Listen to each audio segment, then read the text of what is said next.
Hi, my name's Phil. I like talking about politics, and a lot has been said, not least by me, about just how bad Kemi Badenoch has been at PMQs.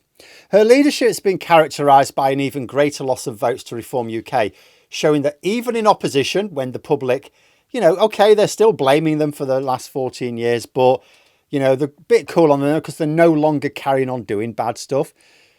And even then, she still can't stem the tide. Remember, there are people who actually voted to keep the Conservatives in power last year who now say they would vote for someone else. And it's not just that her general strategy is bad. Her personal performances are woeful. PMQs is normally a source of weekly humiliation for her. But this week, all her Christmases came at once. Didn't even need to try. Starmer has walked into a trap entirely of his own making. Easy prey. He's basically walked into the House of Commons, pulled his trousers down, painted a big bullseye on his arse and said to Badenoch, go on then, see if you can hit that. So how did Badenoch decide to use this most open of goals? But first, for daily news and politics, please subscribe to the channel to stay notified. So yesterday was, let's be honest, a real low point for Labour. No point sugarcoating it. It's their first anniversary in power this Saturday, and there's lots of good stuff coming out. We've had the industrial strategy last week, the roadmap for employment rights bill yesterday, major plan for the NHS coming out, and all this is according to plan. A year ago, they will have been expecting to celebrate their first year. They will have known that the industrial strategy will be coming out just before their first anniversary, the NHS plan, all of these plans, right?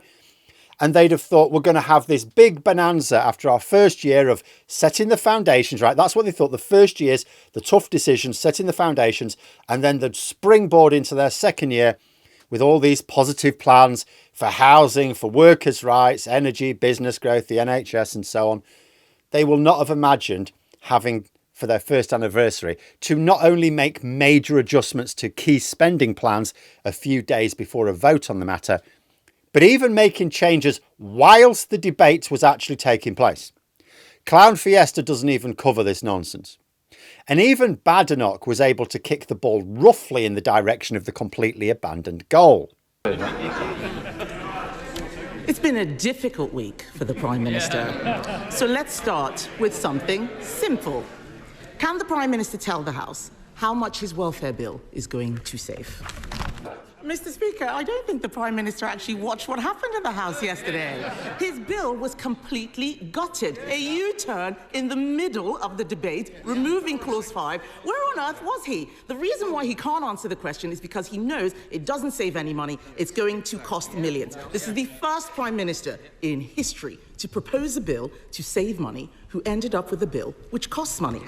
Now, a lot of fire will be directed at Liz Kendall, because she's the cabinet minister in charge of welfare, but I would not do so myself. This entire disability cuts policy, remember, was about saving money. This is why when people are saying, oh, Labour's welfare reform plans in ashes, it's like, no, because this was never part of the reforms process. This was part of saving money to spend it on infrastructure. The bill contained some actual good reforms for the welfare system.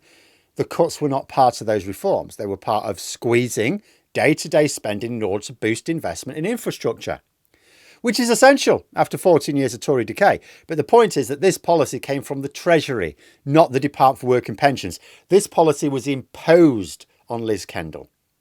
It's the fault of the Chancellor and the Prime Minister, and if either of them actually have any political advisors, them too. I actually feel sorry for Kendall here because she's having to, she's had to be embarrassed for the sake of the stupidity of others. She's been a proper team player, I think, in just getting through this mess. But Labour effectively scored against themselves here. The question for me was, could Badenoch actually pile on the pressure and score some of her own goals? Or would she just celebrate the Labour own goals? Well, I will say she did actually put some extra pressure on Starmer. There was a couple of good questions in. In one particular one, and Starmer cocked this up badly, she reminded MPs that Starmer had backed Reeves to be in place at the next election earlier this year. She invited him to give her the same show of confidence now. Starmer did not. Oh, he dressed up the response very combatively, turned it against Badenoch. She certainly won't. Mr. Speaker, I have to say I'm always cheered up when she asks me questions or responds to a statement, because she always makes a complete mess of it and shows just how unserious and irrelevant they are. But she talks about the black hole. They left a £22 billion black hole in our economy, and we're clearing it up. And I'm really proud, Mr. Speaker, that in the first year of a Labour government we got free school meals, breakfast clubs, childcare, got £15 billion invested in transport in the North and the Midlands. We're cutting regulation, planning and infrastructure is pounding forward, building 1.5 million homes, the biggest investment in social and affordable housing, and of course, Mr. Speaker, the 3 trade deals. Remember the ones that they couldn't get, including the US trade deal. On Monday, those tariffs came down. That secured the jobs at JLR. That's who we care about on this side of the House. But he didn't say at the time he had full confidence in Reeves in the same way he said about McSweeney. And here's the thing, a couple of things to say about this. First of all, later on, Downing Street made it clear that actually Starmer fully backs Reeves. So what could have happened here is Starmer was fully focused on firing back and forgot to just say something as simple as, I have full confidence in the Chancellor. The problem, though, because he said so later, which is good, because I have to say, although I say almost all of the politically damaging moves from Labour have come from the Treasury, you know, the winter fuel policy, the farm inheritance tax, the welfare cuts. And you know, Rachel Reeves, if she was a cannier politician, none of those policies would have gone anywhere. She wouldn't have even thought, you know, Treasury officials would have come to her with those ideas. She's going to be stupid. But nonetheless, the Treasury does come up with stuff like this. I've said it before. It's the Treasury's job to work the finances to maximise long-term economic health. Right? That's it. They focus purely on the economy. It's the job of number 10, Starmer and McSweeney chiefly, to make sure it doesn't cause political custard pies in the face. You know, the Treasury is the brains of the operation. Number 10 is supposed to be the heart, right? This is a failure of number 10, and Starmer should not be getting ready to throw anyone under the bus over this, except the people who allowed that bus to be driven by a drunk monkey. Now, just to be clear, Starmer isn't getting ready to throw Reeves under the bus because he has backed her. Downing Street have made it really clear he fully backs her. But by not saying it in response to Badenoch's question, he would allow the Conservatives to do something like this. They can point as much as they like. The fact is, Labour MPs are going on the record saying that the Chancellor is toast, and the reality is that she is a human shield for his incompetence. In January, he said that she would be in post till the next election. Will she really? Prime Minister, she certainly won't. How awful for the Chancellor that he couldn't confirm that she would stay in place. Now, I don't know whether they have done something like that because they're as bad at social media as Labour are, but it allows them to do it. Because no one's going to put round a clip of Downing Street saying, no, Starmer's got absolute full confidence in the Chancellor, because, well, no such clip exists, right? It's just a report. But although Badenoch managed to tow in a few easy goals that would not have been a challenge for the dimmest MPs ever to grace the dispatch box, or disgrace the dispatch box in this case, she still failed to make a case for her own party.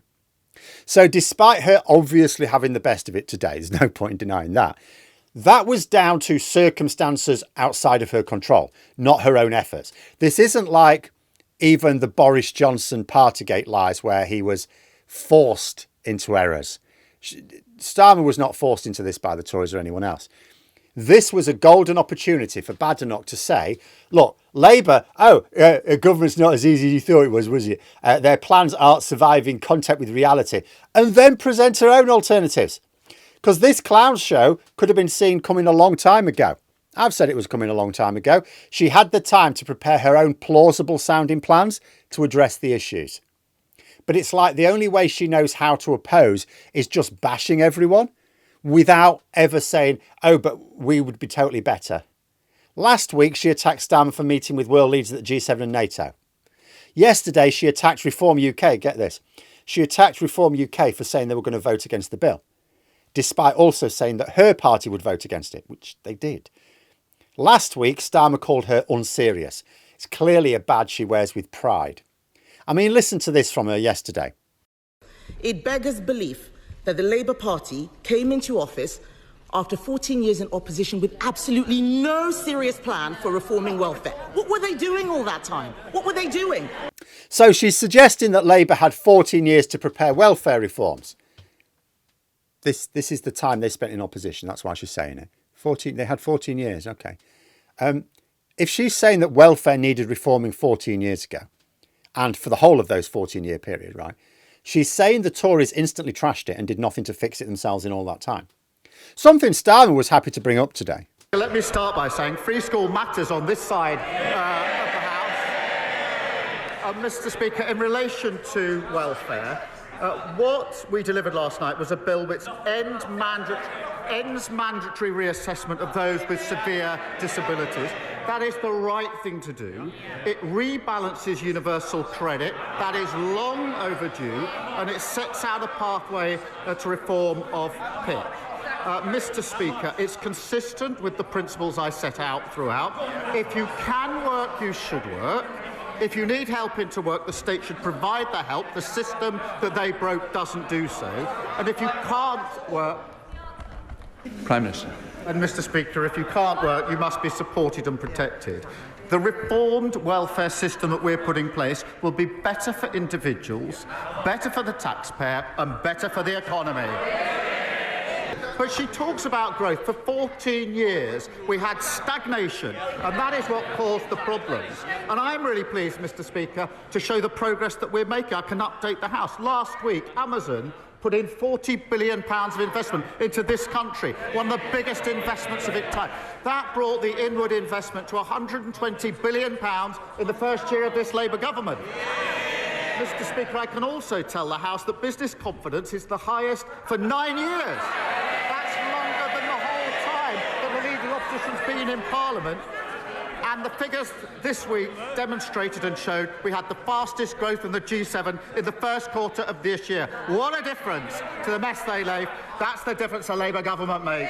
So not for the first time, what Kemi Badenoch was doing here was actually helping Reform UK. She was attacking Labour chaos over the welfare bill, right? That was, as you'd expect, and that was easy to do. A fool could have done it. But without offering up an alternative, all she's actually doing was not so much scoring goals, but providing an assist for Farage to score them at her expense. Because where is Farage getting most of his votes from? The Conservatives. So even when Badenoch is given the easiest PMQs a leader of the opposition could ever wish for, she still manages to mess it up. And the ridiculous thing is this. I bet she loved it today. I bet she's pleased with herself right now. I bet Tory MPs are this is what we want. This is what we want. Delighted in Labour's discomfort.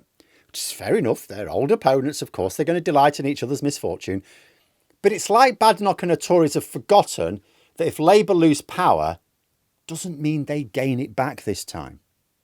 But let me know what you think in the comments below. And for more content, you could subscribe to the channel or even join for access to streams and behind the scenes updates. Thanks for watching. And until next time, I'll see you later.